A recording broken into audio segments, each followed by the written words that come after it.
One thing scientists say is very clear. Using gene editing on humans is still a long way off, because we do not know what happens when an embryo with edited genes actually grows into a person. These are some big unknowns that it'll take years to understand, and we're not really ready for this to get launched.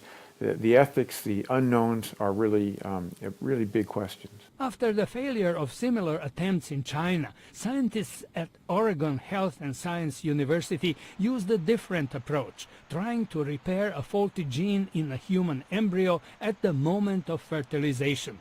Sperm from a male donor that scientists knew were carrying a mutated gene which causes a hereditary heart disease were inserted into human egg cells, together with a molecule that serves as genetic scissors directed at the faulty gene in the male DNA. So DNA is a kind of long string, and these molecular scissors would cut where the mutation is. Out of 58 fertilized eggs, the cut was repaired in 42 of them that continued to grow without the faulty gene. The experiments were stopped when the embryos grew to only 8 cells. If you look at the 8 cells, every cell would have perfectly the same repair.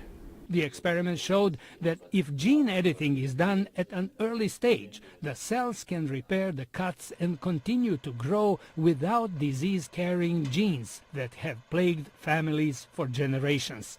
But it is not yet known whether the embryos with edited DNA would grow into healthy humans. Current U.S. laws do not allow clinical experiments on humans, but other countries have less stringent regulations. George Putich, VOA News, Washington.